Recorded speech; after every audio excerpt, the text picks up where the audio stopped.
आणि भेणार सुद्धा. पण मला एक वाईट वाटतं की इतका निर्दयपणा मंत्र्यात आमदारात असू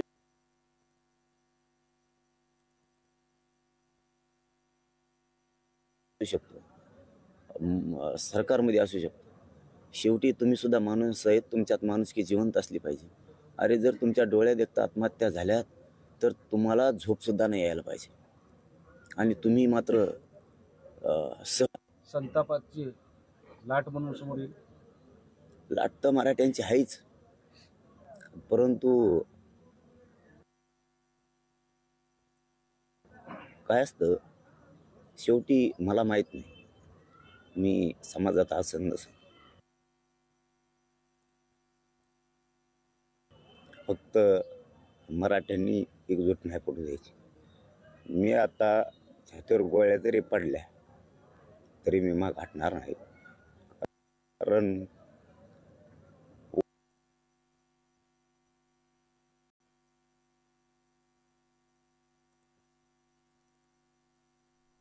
पोरं मराठ्यांचे मोठे झालेले बघायचे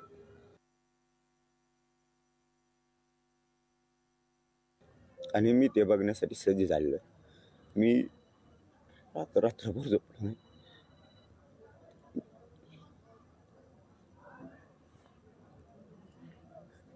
आता शेवटचं मराठ्यांना एवढंच सांगणं आहे, मी तुमच्या पोर आत्महत्या करायला लागले तरी पण हे सहज आंदोलन घेत आहेत.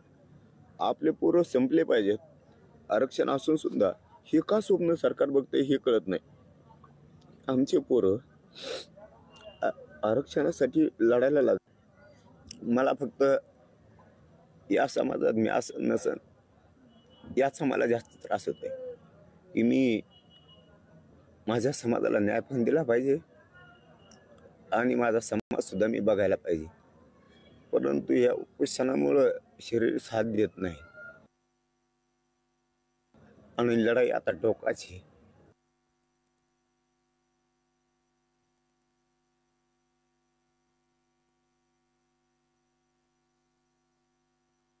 म्हणून मी माझ्या समाजाला सांगितलंय की मी आपले मराठ्यांचे लेकरं मोठे व्हावेत म्हणून मुंबईकडे निघालोय. फक्त मी तुमच्यात आसन नसन मला माहित नाही, ही विचार मरू द्यायचा नाही आणि हे आंदोलन सुद्धा बंद पडू द्यायचं नाही. काही झालं तरी हरकत नाही. आता मात्र आरक्षण घेऊन पोरांच्या डोक्यावरती गुलाल टाकायचा. मी मात्र आता 9 वाजता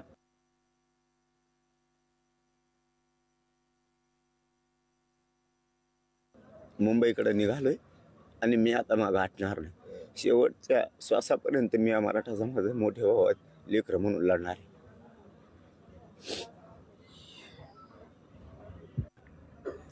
की जे कुटुंब ज्या बांधवाने आमची आत्महत्या केली ना, त्या माता माऊली जाऊन जरा करता पुरुष घरात नसल्यावर काय होतं. ज्याचा एकुलता एक पोरानं आत्महत्या केली त्याच्या बापाला जाऊन विचारा काळजातलं लेकरू नसल्यावर काय होतं. ज्या दिवशी संक्रांतीचा सण करायचा त्या दिवशी त्या माऊलीला नवऱ्याची पण आठवण आली आणि कंपाळाला कुंकू कसं लावायचं त्याची पण आठवण आहे. माझ्या डोळ्याला पाणी येण्याचं कारण ते शेकडो माता माऊल्यांच्या कंपाळाला कुंकू नाही राहिलं आमच्या. तरी इतका निर्दयपणा सरकारच्या मनात असू शकतो. आता यांचा नीट उभा सरळ केल्याशिवाय मराठ्यांना आता शांत बसून नाही चालणार. शेवटी आपले मुडदे पडत असले ना, आपल्या मराठ्यांच्या पोरांचे वाटोळे होत असले आता आपल्याला शांत बसून नाही चालणार. कारण आपण आता बघायची भूमिका नाही घेऊ शकत. आपल्या मनगटात खूप ताकद आहे. आता आपल्याला तिचा पुरा उपयोग करायला लागणार आहे. कारण बलिदान गेलेत असे काहींचे एकुलते एक मुलं गेलेत. काल एक व्यथित झालेलो की आणि माझ्या डोळ्याला पाणी याची कारण सुद्धा ती आहेत की 250-300 पेक्षा जास्त बलिदान गेलेत. आणि काल पैठणचा बलिदान गेलेलं त्या बापानं सांगितलं सुद्धा नाही. तो दुःखात होता खूप. त्याने सांगितलं आता माझं एकुलतं एक पोरग गेलंय, फक्त तुम्हाला सांगायसाठी आलोय, जाऊ द्या. माझं गेलं तर एकुलतं एकच होतं, जाऊ द्या गेलं तर.